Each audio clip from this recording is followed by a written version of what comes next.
रामराम मंडळी, मी बळीराजा रॉयल चॅनलचा सर्व मी आज आलो आहे भाटसांगी इथं सिंदफणा नदीवर भेट देण्यासाठी.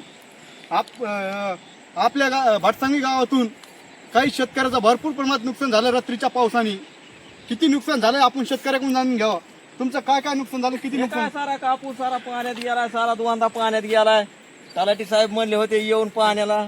शासनाची काही मदत भेटली का तुम्हाला? मदत कशाची काय मदत नाही, काय नाही. तलाठी साहेब म्हणले होते येऊन पाण्याला, अजून बी नाही तर आले. डबल आता नुकसान झाली. पोरीचे लग्न रुकले आमचे कापसामुळे, ह्याच्यामुळे कारखान्यात कोणी अधिकारी कोणी आलते का? कोणीच नाही आलं इकडं.